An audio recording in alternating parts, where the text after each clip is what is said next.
Gracias, pastor. Bueno, soy yo nuevamente, otra vez, que sea para la honra y gloria del Señor. Nuestro versículo inicial era Proverbios 9:10, que dice que el temor a Jehová es el principio de la sabiduría y el conocimiento del Santísimo es la inteligencia. Quiero que en esta oportunidad voy a pedirle a veces que me respondan algo para que compartamos un poquito entre todos, ¿no?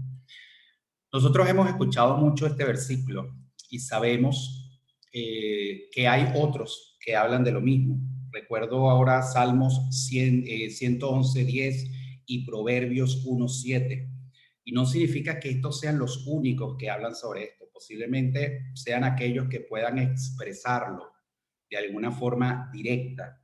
Pero hay muchísimos que nos hablan de una forma diferente sobre lo mismo. De hecho, la Biblia entera es una guía práctica para que nosotros podamos conocer la verdadera felicidad. En estos textos, nosotros vemos que la palabra del Señor nos revela que para ser sabios hay que temer a Dios. Pero si Dios es amor, ¿por qué habríamos de temerle? ¿Y por qué la sabiduría nos llevaría a la felicidad? ¿Y por qué si tememos a Dios seremos felices?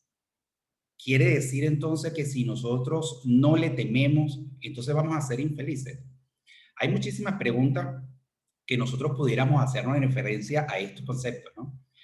Pero lo más importante aquí es entender quién es Dios y qué espera Él de nosotros, y así como entender la importancia de la sabiduría en nuestras vidas. Sabemos que Dios es un ser supremo, es creador de todo el universo y de todo cuanto existe. Es un ser de luz cuya esencia es amor puro. Es omnipresente, es omnisapiente y es quien nos ha creado, nos ha dado la oportunidad de vivir, de existir, pero lo ha hecho con ciertas reglas para que todos podamos vivir en armonía y en comunión fraternal, donde hay consideración, donde hay respeto y sobre todo unión espiritual. Dios es ese ser que nos mantiene unidos como hermanos y permite que compartamos con alegría y con felicidad. Vemos que todos los adjetivos que nosotros usamos cuando nos referimos a Dios son adjetivos positivos. Por tanto, Dios representa, o sea, eso es porque Dios representa todo lo que es positivo en este mundo. Ahora, hablo de lo positivo porque sabemos también que hubo alguien que se rebeló contra todo este gran sistema perfecto y consideró hacer uno nuevo. Y hablamos, por supuesto, de Lucifer. Y ya vemos qué es lo que ha llevado este nuevo liderazgo apartado de todo lo que el amor nos ofrece y representa. La sabiduría, por su lado, es ese poder interior que nos permite entender y discernir entre lo que debemos hacer y lo que no debemos hacer, conforme al conocimiento que nosotros hayamos acumulado. Es aquello que nos hace tomar las decisiones. Y bien que me refiero a la sabiduría como un poder interior, y es porque viene dado de lo alto. No es algo que nosotros podamos adquirir por nosotros mismos o algo que nosotros podamos aprender. Solo podemos decidir qué podemos hacer con él. Ahora bien, vemos que una persona puede tener conocimiento, pero no necesariamente eso lo hace ser sabio. Y es que ser sabio e inteligente no son lo mismo, son cosas diferentes. ¿Ok? La sabiduría nos lleva a una vida placentera, a una vida armónica, comunitaria, es decir, que nos enseña a vivir en comunidad. Satanás es un ejemplo claro de la diferencia entre tener un gran conocimiento y tener una sabiduría divina. Es por eso la frase que nos refiere el Señor: el temor a Jehová es el principio de la sabiduría. Temer a Jehová en este versículo y en otros que refieren a lo mismo no significa tenerle miedo, como se pudiera llegar a pensar si es que lo leemos literalmente, Si hay algo que hemos aprendido a través de las enseñanzas de las Escrituras, es que no todo es como lo leemos. La mayoría de las doctrinas, la mayoría de las doctrinas que nos da la enseñanza, la Biblia, son enseñanzas de vida que debemos interpretar para adaptarla a nuestro contexto, a nuestro tiempo y a nuestra realidad, de forma individual y de forma colectiva, y sacar de ellas entonces lo que el Señor quiere que nosotros aprendamos. Veamos lo que nos dice Mateo 13:34. Nos dice, todo esto habló Jesús por parábolas a la gente y sin parábolas no les hablaba. Jesús nos habla de esa forma porque solamente, para que solamente su iglesia pueda entenderle y no así el resto. Ahora, ¿por qué lo haría de esa manera? Si Él quiere que todos nos salvemos. ¿Por qué o para qué nos hablaría Jesús de esa manera? ¿Sería acaso que lo hace para divertirse debido a la ignorancia de la gente o creen ustedes que hay una razón para eso? Entonces, vamos a ver lo que nos revela la palabra sobre las motivaciones y el propósito que tenía Jesús de esa forma de hablarnos y de esa forma de predicarle a la gente. Vamos a volver a Mateo, pero a Mateo 13, del 10 al 13. Y dice, entonces acercándose a los discípulos le dijeron, ¿por qué les hablas por parábolas? Y él respondiendo les dijo, porque a vosotros os es dado saber los misterios del reino de los cielos, mas a ellos no les es dado. Entonces ahora les pregunto, hermanos, a ver, ¿quién me ayuda? ¿A quiénes se refería el Señor con esas palabras cuando nos dice que a vosotros les es dado conocer estos misterios, pero a ellos no? A ver, ¿quién me ayuda? ¿Alguien? Hermano, a nosotros como pueblo de Dios se nos está diciendo eso, porque a pesar de que Dios da la información para todo mundo, pero desea que nosotros como pueblos tengamos esa verdadera sabiduría, porque así también podemos dar a conocer a otros también el Amén. amor de Dios. Amén. Exactamente. Dios habla sobre los escogidos, sobre los elegidos. Y continúa diciendo en Mateo 13:12, dice, porque a cualquiera que tiene se le dará y tendrá más, pero al que no tiene, aún lo que tiene le será quitado. Por eso les hablo por parábolas, porque viendo no ven y oyendo no oyen ni entienden.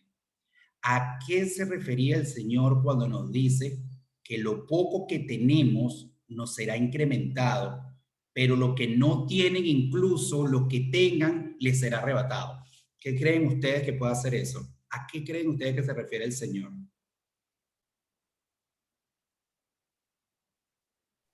Bueno, si yo no me he preparado, si yo no he estudiado, si no he recogido en mi vida que ese conocimiento se haga como una realidad en mi vida, entonces Dios no puede preparar, o sea, darme más de lo que Él me quiere dar. Él quiere que cada parte, todo lo que el Dios nos da, que lo asimilemos para Él poder así darnos mucho más. Yo pienso pues eso, no sé. El Señor se refiere a nuestra voluntad, a Exacto. nuestra sed de conocimiento, a esa motivación por conocer la verdad que representa Cristo en nuestra vida. A Ah, eso ya. es lo que se refiere el Señor. Si nosotros tenemos voluntad, nos va a ser incrementada, pero si no las tenemos, incluso su poquito que tengamos, nos las va a quitar. Y No luego nos la va a dice quitar. en Mateo 13:16, pero bienaventurados vuestros ojos porque ven y vuestros oídos porque oyen. Entonces los hijos de la iglesia son bienaventurados. El Señor nos habla así porque solo a algunos les es otorgado el don del conocimiento. No todos pueden recibirlo, porque sin amor en su corazón, ¿cuánto mal pudiéramos hacer con el conocimiento? Y esto lo vemos actualmente en el mundo. Gente con mucho conocimiento han hecho armas letales, jamás horribles para dominar y subyugar a sus hermanos. Se han inventado nuevas formas para amedrentar y hacerle daño a las personas.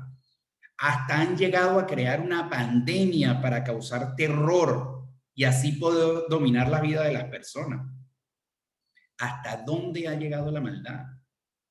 Yo pienso que en verdad Satanás ha hecho grandes cosas con el corazón de las personas debido a la ausencia del entendimiento de este versículo en nuestras vidas. Y me refiero a Proverbios 9:10.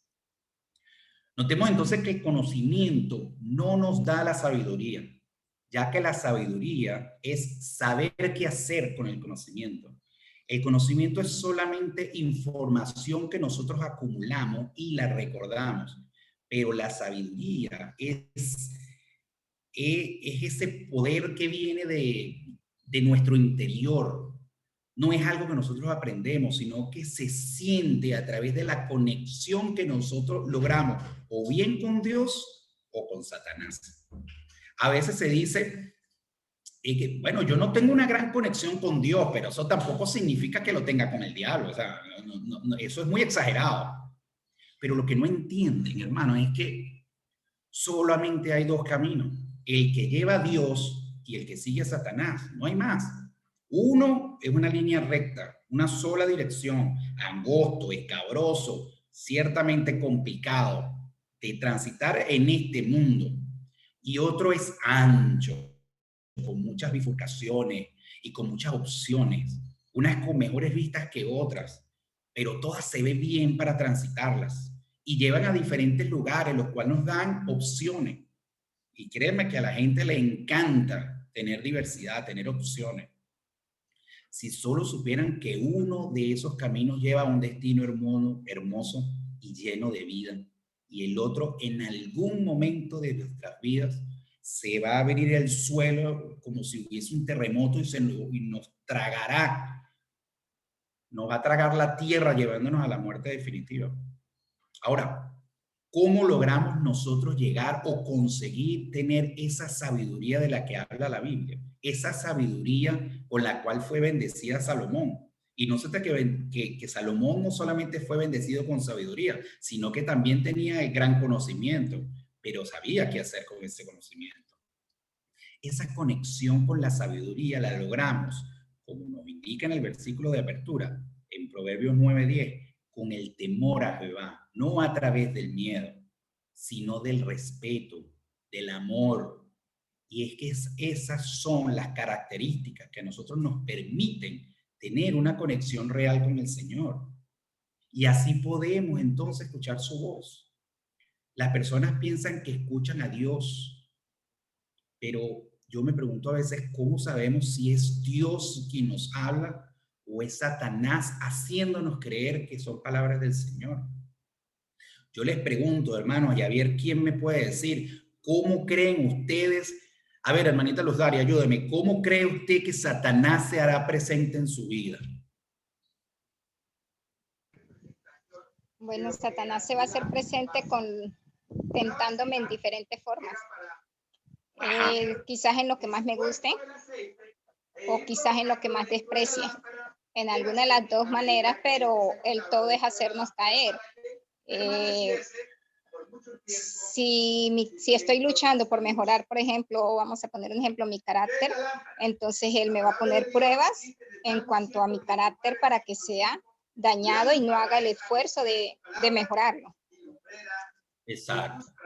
Ya, yo creo que a veces las personas piensan que Satanás le va a hablar con voz de ultratumba y se va a revelar ante nosotros como un gran dragón rojo, así como lo dibujan en Dante Alighieri con cola y con alas de murciélago gigante y arrojando azufre por el hocico y con los ojos inyectados en sangre.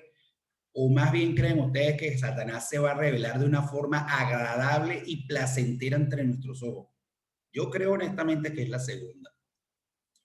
Lamentablemente para nosotros, Satanás es un ente sabio y gracias a eso él ha aprendido a conocernos y a manejarnos y ya no atormenta a las personas como lo hacía anteriormente, sino que ahora las complace.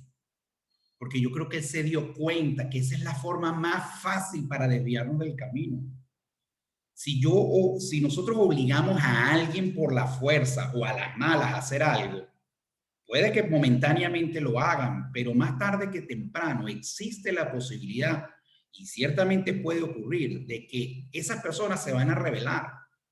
Pero si por el contrario, gracias a lo que nosotros hacemos, esas personas están mejor y se vuelven más no sé, más chévere, más glamorosa, más rica y a través de los beneficios y recompensa y complaciendo todos sus caprichos, su vida se hace más de lo que ellos esperan de ella. ¿Creen ustedes que esa persona se mantendrán con nosotros o nos harán la contra? Yo creo que se van a mantener ahí esperando a ver qué pueden sacar más de nosotros y más cuando aparentemente no le pedimos nada a cambio. Eso es lo que hace Satanás. Dios es claro cuando nos dice que espera algo a cambio de una vida hermosa, de una vida eterna y llena de felicidad, sin dolor ni sufrimiento y sin ningún mal. ¿Qué espera el Señor? Espera compromiso, espera fidelidad y espera confianza. Por el contrario, Satanás aparentemente no nos pide nada, sino que nos dice que espera que vivamos nuestra vida de la mejor manera que nosotros querramos vivirla, como nos plazca. Y eso pareciera, en teoría, sonar muy bien. Pero si nosotros leemos entre líneas esa propuesta que nos hace Satanás, él nos está pidiendo que renunciemos a esa vida eterna y perfecta que Dios nos ofrece, donde podemos vivir cualquier cosa horrible que a cualquier persona se le ocurra hacernos. Porque puede que nosotros no seamos capaces de hacer esas cosas horribles, pero créanme, hermanos, que sí hay quienes están dispuestos y gustosos además en hacerlo. Y para aquellos que piensen que Satanás no es sabio, porque en la maldad no hay sabiduría, voy a referirlos un momentico, si me permiten, buscar aquí en Ezequiel 28. Un momentico, Ezequiel 28, los versículos 12, 15 y 17. El versículo 12 dice: Hijo de hombre, levanta, enseña sobre el rey de Tiro y dile: así ha dicho Jehová el Señor, tú eras el sello de la perfección, lleno de sabiduría y acabado de hermosura. Nos dice el 15: perfecto eras en todos tus caminos desde el día que fuiste creado hasta que se halló en ti maldad. Y nos dice el 17: se enalteció tu corazón a causa de tu hermosura, corrompiste tu sabiduría a causa de tu esplendor. Y yo te arrojaré por tierra, delante de los reyes te pondré para que miren en ti.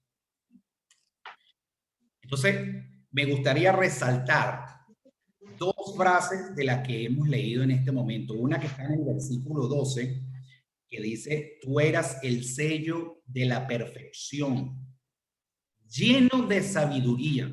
Entonces ahí vemos que el diablo estaba lleno de sabiduría. Y otra que está en el versículo 17, que nos dice: corrompiste tu sabiduría. Pero si la sabiduría viene de nuestro interior, entonces puede aún así corromperse. Como nos dice en el versículo 15: perfecto eras en todos tus caminos desde el día que fuiste creado hasta que se halló en ti maldad. Y se corrompe porque dependerá de lo que hay en nuestro interior, de aquellos que permitamos que influya en nuestras vidas, el bien o el mal. Es nuestra decisión, recuerden, el libre albedrío. Ahora, ¿cómo podemos nosotros obtener esa conexión con el Señor para mantenerlos del lado correcto de la historia? Haciendo lo que nos dice la palabra. Porque el reconocer a Dios como un ser supremo, dador de vida y todopoderoso, incluso reconociendo que es un ser de puro amor, solo nos lleva a la entrada del camino. Es el principio de la sabiduría. No dice que vamos a ser sabios porque nosotros reconozcamos a Dios como Dios e incluso aceptando a Jesucristo en nuestro corazón, de todo corazón. No nos hace sabios, solo nos ubica en el inicio del camino. Para ser sabios, debemos ser capaces de entender esa sabiduría de Cristo. Y eso lo vamos a entender en el transitar de nuestra vida. En la medida en que nuestro ser se vaya transformando y se vaya convirtiendo, dependiendo de lo que decidamos hacer en nuestro interior. Ahora bien, ¿quién me puede decir entonces cuál es o cómo podemos conseguir nosotros esa conexión?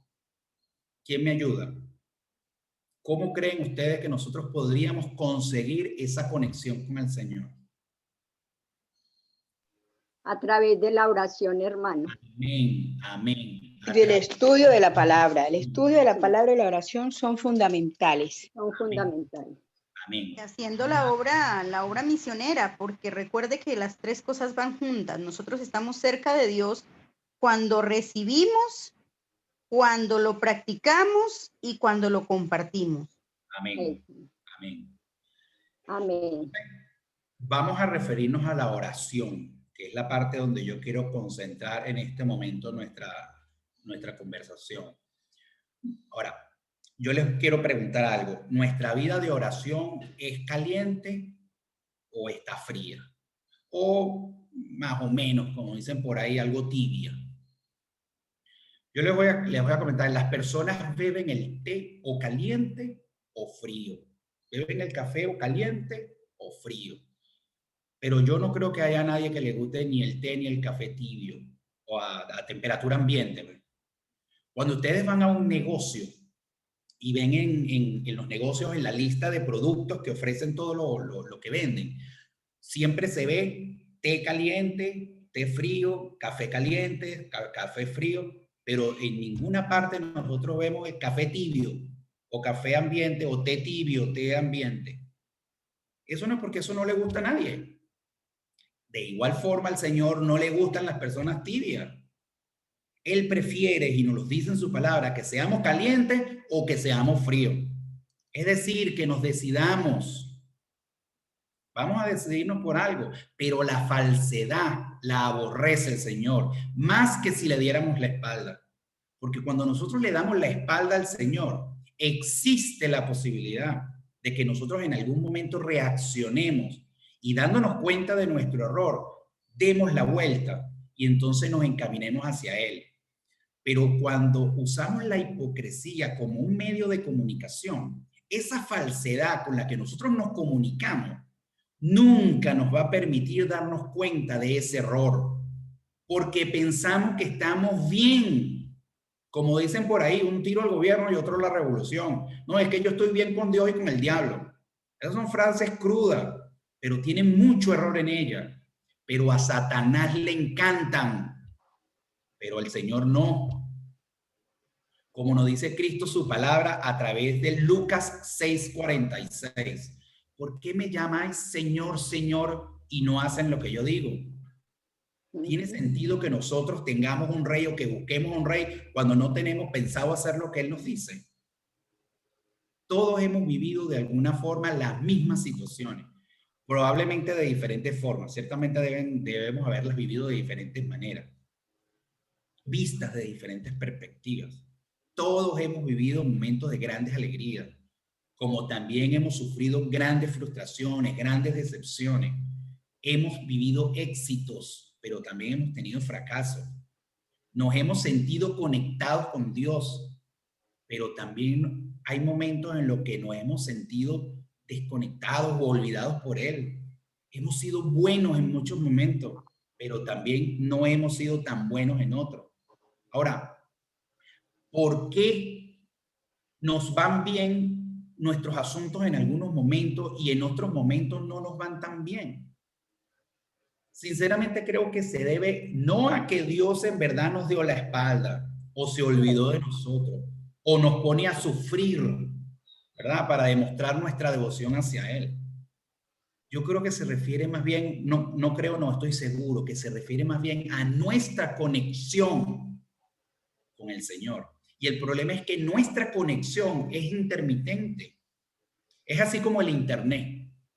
Es como que cuando la señal va y viene, y eso lo sufrimos nosotros prácticamente aquí a diario con el Zoom cada vez que estamos conectados. La señal va y viene, va y viene. En algún momento estamos full conectados con gran intensidad en la señal y en otro momento no tenemos señal o la señal es muy débil. Y eso depende de nuestra intensidad en la oración. Bien, el internet es como la oración, o sea, la oración es como el internet. Y nuestra espiritualidad es la intensidad que nosotros ponemos en la señal, o es la señal, pues. Dios y nosotros somos los receptores de las señales, de esa señal, que los que están de un lado y del otro lado de la señal, como la empresa que ofrece el servicio y las personas que lo reciben. ¿Okay? Por otro lado está la sabiduría, que es como el router. El router es lo que nos permite a nosotros estar conectados, usando esa señal que viene de quien ofrece el servicio. ¿Okay? Y llega a nuestro hogar o a nuestra oficina, en el caso de nosotros, a nuestro corazón. Y ese router es nuestra sabiduría interna, que solo viene con la conexión que nosotros tengamos con el Señor.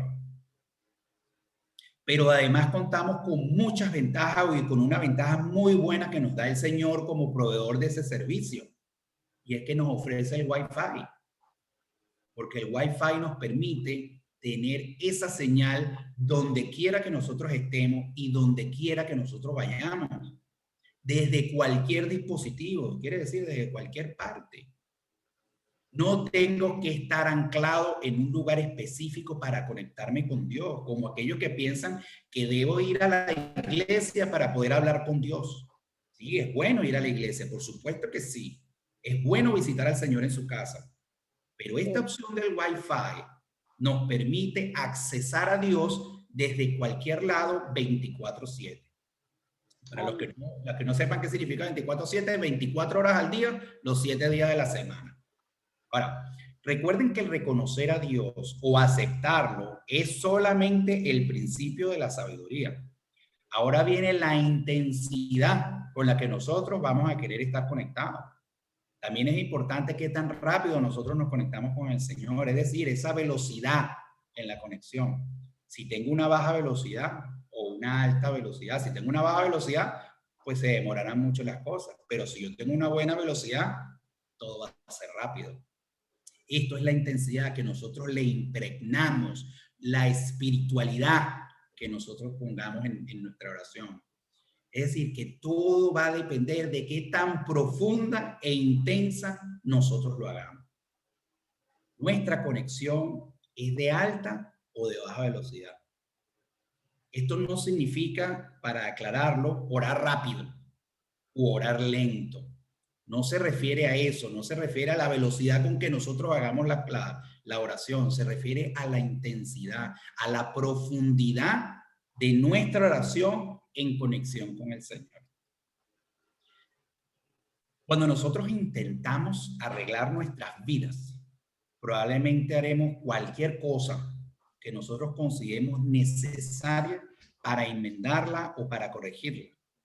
Pero nos olvidamos de que nuestras vidas son como un campo de batalla, donde se luchan muchas guerras, diferentes batallas.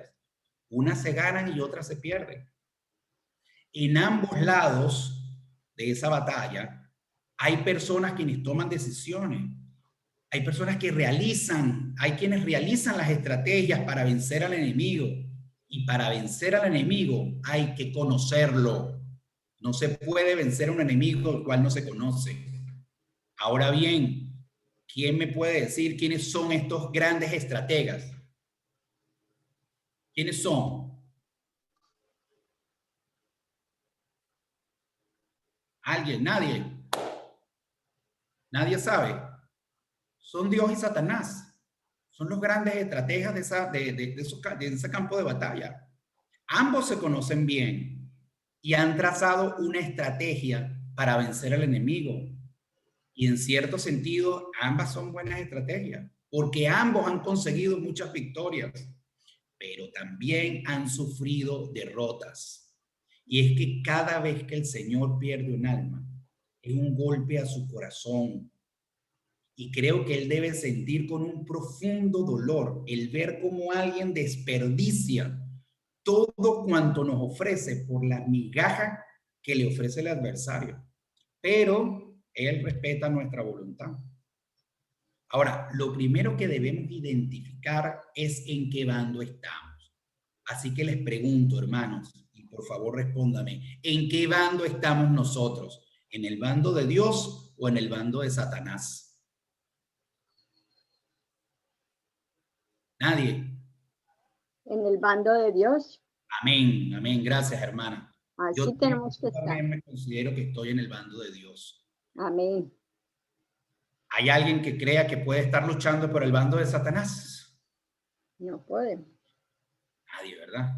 Entonces yo creo que este silencio confirma que todos estamos del lado correcto, peleando en el ejército del Señor.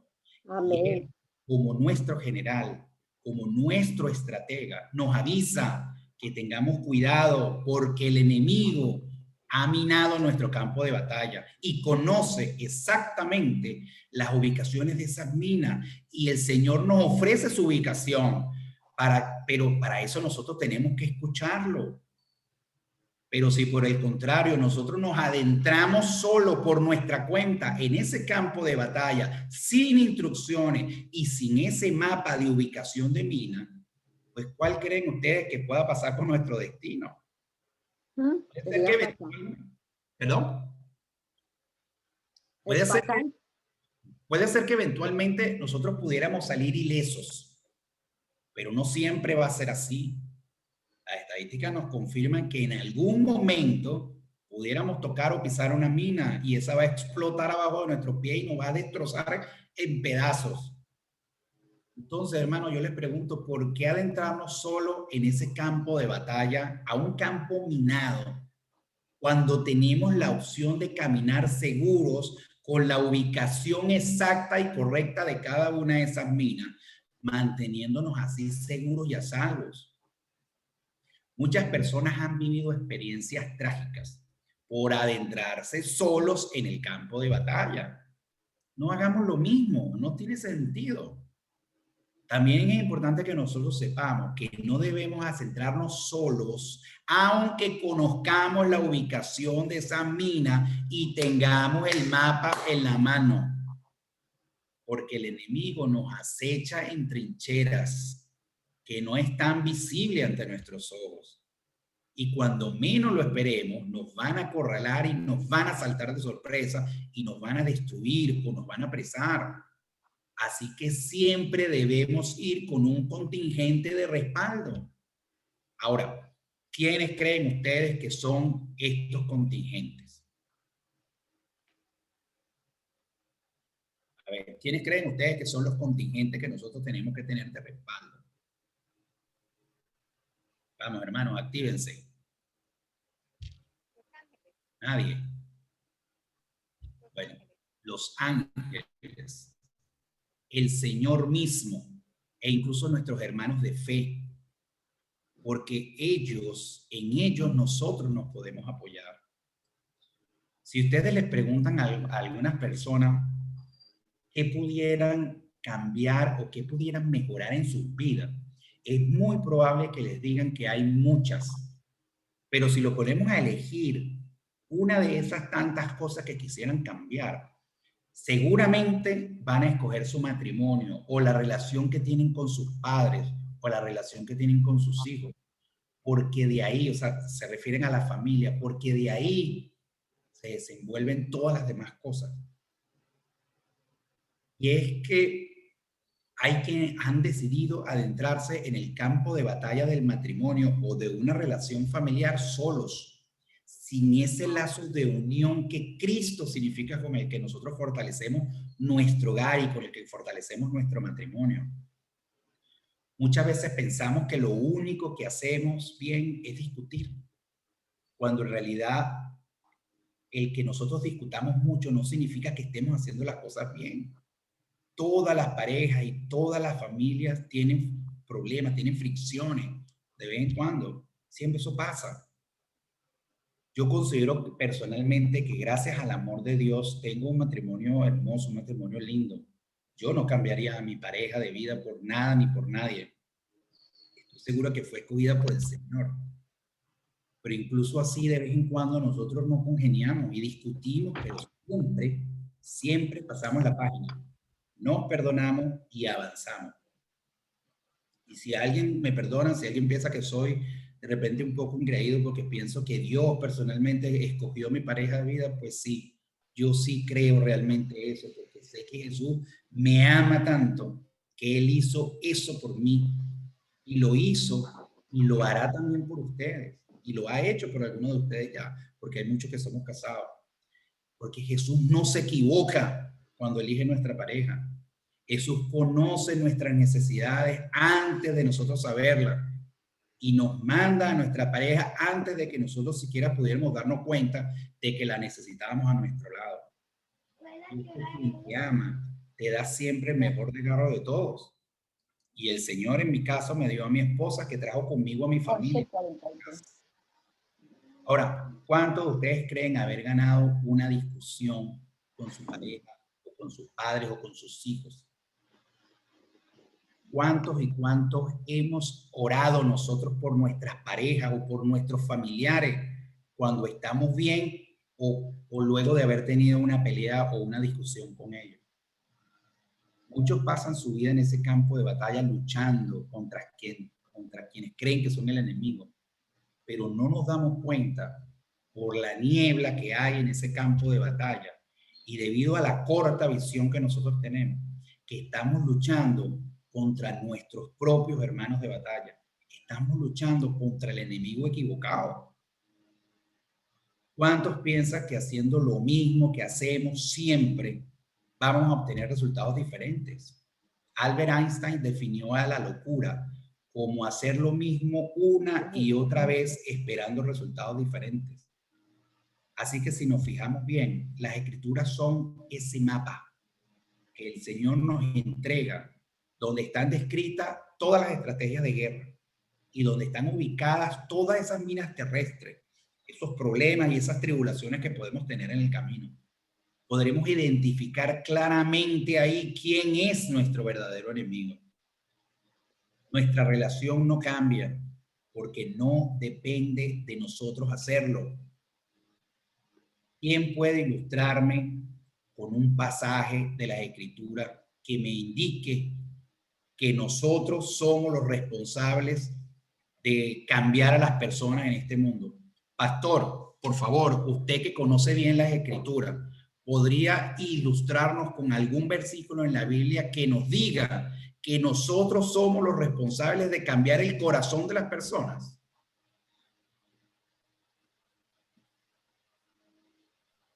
No hay. No hay, exacto, no existe. Y es que Jesús a través de sus escritos nos enseña que es el Espíritu Santo quien cambia los corazones. A nosotros solo nos corresponde amar al Señor, confiar en Él y seguir su palabra. Y a Él le corresponde ese trabajo pesado que es esa dura tarea de cambiar los corazones. Nosotros solo debemos amar a nuestras parejas, a nuestros semejantes, a nuestros familiares, a nuestros hijos, a nuestros padres. Orar por ellos y perdonarlos cuando sea necesario hacerlo. Pueden que nos digan entonces, bueno, entonces es que yo tengo una vida tan agitada y tan ocupada que yo de verdad no puedo estar orando todo el tiempo, todos los días. Ah, pero sí tienen tiempo para discutir y para pelear. Está bien, entonces si nosotros usamos ese mismo tiempo que ya tenemos agendado en nuestra agenda, que ya tenemos en nuestro calendario agendado para discutir con nuestra familia, con nuestros esposos, con nuestros hijos, con nuestros padres, con nuestros semejantes. Si nosotros oramos por ellos, entonces nosotros podríamos ver el cambio. Si usáramos ese tiempo que ya tenemos para pelear, lo usamos para orar, nosotros vamos a ver el cambio. Yo me enfoco en las familias porque de ahí es que creo que comienza todo. Si en las familias internamente no hubiese problemas, entonces nosotros no tendríamos situaciones malas que llevar fuera de nuestro hogar, porque damos y ofrecemos al mundo lo que somos. Si nosotros tenemos amor en nuestro corazón, si somos felices, entonces eso es lo que vamos a brindar a todo lo que nos rodea. Pero si por el contrario nosotros estamos frustrados, nos sentimos con rabia, estamos enojados, entonces eso es lo que vamos a dar hacia los demás. Eso es lo que va a salir de nosotros. Yo escuché en algún momento y me pareció muy acertado cuando alguien dijo que Satanás le reclama y le exige al Señor que respete el libre albedrío. Por eso Cristo no interviene en nuestra alma o por un alma que no solicita su ayuda. Porque cuando Satanás vaya a reclamarle a Dios porque ciertas personas no han pedido su ayuda en oración, entonces él tendría que quedarse quieto. Pero el Señor podría, por el contrario, refutarle que no lo hace porque esa persona le haya pedido, sino que le está respondiendo en oraciones de otras personas que están orando por ella. Entonces así Cristo puede intervenir porque no está haciendo esa persona, sino que lo está haciendo por la oración de los demás.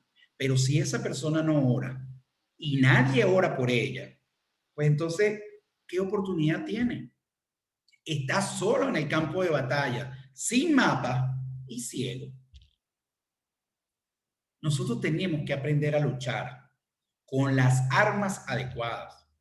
Así como el ejército entrena a sus hombres antes de ir a la batalla y los equipa dándole uniformes y armas, así el Señor también nos equipa a nosotros con lo que nosotros necesitamos para pelear nuestras batallas. Pero debemos estar alertas y estar despiertos, porque nada hacemos nosotros con estar bien entrenados y con todo el equipo necesario y nos dormimos en el campo de batalla. Pues quedamos a merced del enemigo. El Señor nos ha dado una armadura que se nos describe en Efesios 6 del 10 al 18. Nos da el yelmo, que es la salvación, el escudo es la fe, el peto o la coraza es la justicia de Cristo, la cual amarramos con un cinturón en donde colgamos nuestra verdad, que no es otra cosa que la palabra, nuestra espada. Y así como nuestro calzado sirve para proclamar el evangelio y llevamos adelante el estandarte en alto, que no es más que Cristo y su iglesia. Pero lo que hemos hecho hasta ahora es describir el uniforme. Pero necesitamos saber cuál es nuestra verdadera arma, y esa arma es la oración. Esa es la verdadera arma que nosotros tenemos para pelear contra el enemigo. La oración es la única arma que nosotros necesitamos para pelear contra el enemigo. Pero una vez que oramos, no debemos quedarnos ahí en medio estorbando al Señor, sino que debemos quitarnos. Debemos apartarnos para que el Señor pueda actuar. Porque ¿cómo puede el Señor entonces disparar sus armas si nosotros estamos atravesados en medio de la mira? Apartémonos. Dejemos que el Señor arremeta con todo su poder y con toda su gloria en nuestras parejas, en nuestros hijos, en nuestros padres, así como en los otros ámbitos de nuestra vida, en nuestros trabajos. Y así el Señor va a poder cambiar sus corazones. Mientras tanto, nosotros seguimos amándolo, seguimos respetándolo y seguimos orando por ellos. Hay un ejercicio que nosotros podemos hacer que podemos dedicarle algunos minutos si nosotros no estamos muy ocupados en nuestras vidas. Si estamos muy ocupados, pues no se preocupen, no hace falta que lo hagan, pero es un ejercicio que puede ser muy bueno. Nosotros podemos escribir en un papel las cosas que no están bien en nuestra vida, detallando cada problema y asunto con el que nosotros quisiéramos cambiar, arreglando o modificándolo en nosotros o en otras personas. Y si son demasiados, pues entonces, bueno, enfoquémonos por lo menos en lo más importante. Una vez que tengamos lista esa lista, valga la redundancia, pero con esa lista en la mano, preguntémonos nosotros, ¿el Señor ama a esta persona amén de todos sus errores? Como yo estoy seguro que la respuesta que ustedes se van a dar es sí, sí lo ama. Entonces preguntémonos nosotros, ¿amamos nosotros a esa persona aún después de todos estos errores?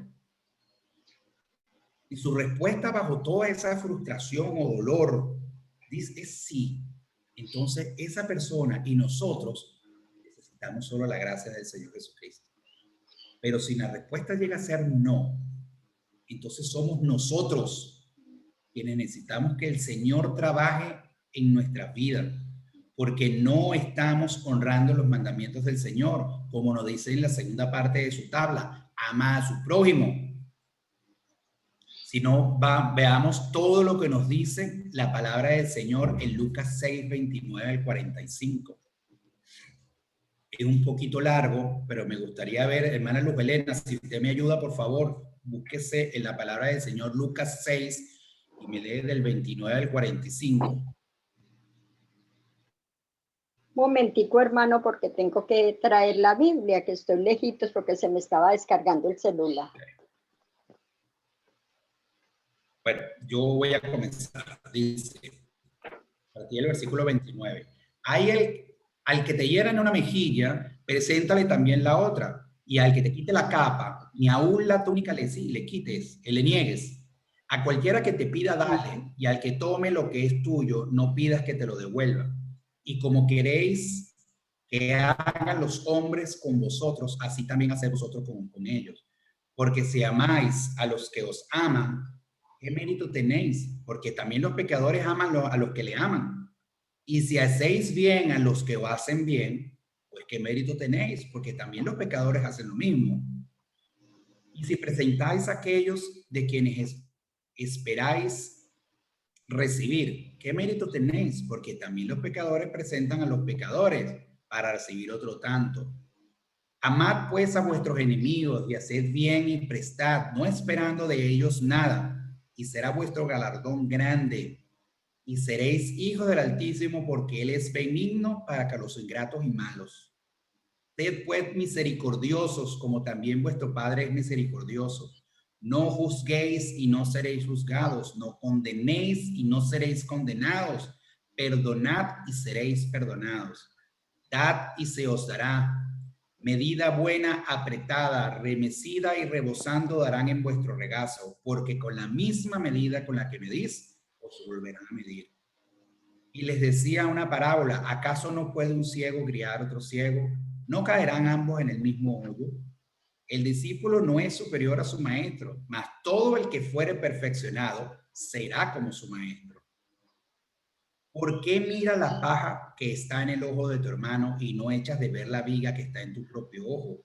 ¿O cómo puedes decir a tu hermano, hermano, déjame sacar la paja que está en tu ojo, no mirando tú la viga que está en el ojo tuyo? Hipócrita, nos dice el Señor, saca primero la viga de tu propio ojo y entonces verás bien para sacar la paja que está en el ojo de tu hermano. No es buen árbol el que da malos frutos, ni árbol malo el que da buen fruto, porque cada árbol se conoce por su fruto, pues no se cosechan higos de los espinos, ni de las zarzas vendemian uvas. El hombre bueno del buen tesoro de su corazón saca lo bueno, y el hombre malo del mal tesoro de su corazón saca lo malo, porque de la abundancia del corazón habla la boca. Bajo todos estos parámetros, somos nosotros merecedores de la gracia. Somos merecedores de la gracia de Dios. La Biblia nos dice que todos hemos pecado y por tanto todos estamos destituidos de la gracia del Señor. Pero de todas formas nosotros anhelamos su perdón. Esperamos, deseamos el perdón del Señor. Así que Cristo se presenta ante el Padre y responde ante Él por nosotros. Pero para ello nosotros debemos seguir ciertas reglas y regirnos por ciertos estándares de conducta y de vida que el Señor nos exige. El amor. Cristo vino a este mundo y murió en la cruz para salvarnos a todos, aunque no lo merecíamos, y nos ofrece el perdón y la vida eterna a todo aquel que crea en Él. Pero no podemos pedir lo que no damos, así que debemos perdonar y esperar que Jesús haga su trabajo. Tuve que perdonarle a mi esposa algunos errores que ella ha cometido, así como ella ha tenido que perdonarme a mí unos cuantos míos. Y estoy seguro que no ha sido nada fácil para ella, como tampoco ha sido fácil para mí. Pero eso nos ha liberado y nos ha enseñado a vivir dentro del amor que Cristo nos profesa. No hay espacio, hermanos, para dos gobernantes en nuestro corazón. O es Jesús, o es Satanás, o nos plantamos nosotros. Pero si pensamos que somos nosotros, le estamos entregando ese trono sin darnos cuenta a Satanás. Porque no manda el que se sienta en la silla, sino el que dicta la forma en la que nosotros vivimos. Vamos a cederle nuestro trono de vida a Jesús y permitámosle al Señor que gobierne nuestra vida y sigamos sus pautas y sus ordenanzas para que nuestra vida vaya de mejor en mejor, de lo bueno a lo excelente y de lo excelente a lo sublime. Así que si nosotros queremos la victoria, primero tenemos que rendirnos ante el Señor, no ante nuestro enemigo, sino ante el Señor, que es nuestro comandante, y seguirle fielmente. Eso es lo que hace un soldado. Un soldado cumple órdenes, pero ahora, ¿son ellos los malos cuando hacen algo o son los comandantes quienes les dan las órdenes a seguir? Así que elijamos bien quién es nuestro comandante para saber cuáles son las órdenes que nosotros vamos a seguir. Para nosotros podemos pensar en algún momento, bueno, pero entonces nosotros debemos perdonar y dejar entonces que abusen de nosotros. Pero yo les digo que Cristo es un buen comandante y es un fenomenal estratega. Así que vamos a confiar en Él. Así podremos nosotros entonces concentrarnos en el verdadero enemigo, ese que quiere permanecer oculto, el que quiere distraernos y engañarnos para alejarnos del Señor y para alejarnos de nuestra familia. Así es como Él trabaja. Y no vamos a ver lo que nos dice en su palabra el Señor en Primera de Pedro 5:8. Sed sobrios y velad, porque vuestro adversario, el diablo, como un león rugiente, anda alrededor buscando a quien devorar. Y en Juan 10:10 nos dice, el ladrón no viene sino para hurtar, para matar y para destruir. Necesitamos entregarle nuestro corazón a Jesús, hacer nuestra lucha a través de la oración y echar por medio de nuestras plegarias al verdadero enemigo de nuestras casas, de nuestras vidas, con la palabra de Dios como nuestra espada y llenarnos de valor y enfrentar al enemigo y exigirle que abandone nuestro hogar, que abandone nuestras vidas, porque ellas son territorio de Jesús y no hay espacio para los dos. Hay espacio solo para Jesús. Las Escrituras nos dice que entremos en nuestro cuarto y a puertas cerradas nosotros oremos en secreto y el Señor que escucha en los secretos se revelará en público. Eso no significa que ese espacio que nosotros escojamos para orar y conectarnos con ese Dios, con nuestro Dios, sea suficiente por sí mismo. No es un sitio que está lleno de magia. Debe ser un lugar fuera de distracciones, un espacio donde no haya nada que pudiera perturbarnos o desviar nuestras mentes una vez que nosotros hayamos abierto nuestros ojos. Concentremos nuestro corazón y nuestra mente en Él, reconozcamos como nuestro Dios y de lo que necesitamos. Agradezcamos por sus bendiciones y elevemos nuestras peticiones y nuestras necesidades a Él. Si tenemos algo que confesar, pues hagámoslo y pidámosle perdón si tenemos que pedir perdón. Porque primero debemos poner nuestros asuntos en orden antes de que nosotros podamos orar por los demás. Luego, cuando nosotros nos sintamos en paz con el Señor, entonces oremos por todas aquellas personas por las cuales tenemos asuntos pendientes que queremos solucionar. Y no nos apresuremos. Tomemos nuestro tiempo para hacerlo bien, de una manera apropiada. Expongámosle al Señor todo cuanto nos sucede, pero sin decirle cómo esperamos nosotros que Él resuelva la situación, porque esa parte no nos corresponde. Y luego solo aguardemos. Escuchemos con atención, esperemos con atención, porque el Señor siempre responde a nuestras oraciones. Tengamos cuidado, hermanos. También en la forma es como nos desconectamos a veces del mundo para poder conectarnos con Dios. Hay quienes consideran que debemos desconectarnos de todo y dejar su mente en blanco completamente para poder tener un nivel real de conexión con Dios. Esa es una teoría que se vende mucho. Y eso puede que suene muy bien, Probablemente haya quienes piensen que está bien, pero tengan cuidado, hermanos, porque conectarse con Dios no significa que nosotros debemos desconectarnos de nuestra realidad, dejar nuestra mente en blanco, el no pensar en nada, desconectarnos de todo, significa dejar todo a un lado, incluyendo nuestra conciencia. Y no es nuestra conciencia la voz del Espíritu Santo que habla con nosotros. Entonces, ¿cómo podemos sacar a nuestra conciencia de nuestra vida para orar? La conciencia es la voz del Espíritu Santo, es la forma como Dios se conecta con nosotros. Esa es una de las formas en cómo Satanás trabaja con mayor facilidad, cuando nosotros nos despejamos de esa forma. Así que, ojo, hermano, la voz de nuestra conciencia siempre debe estar ahí junto con nuestras conexiones y en nuestra conexión con el Señor.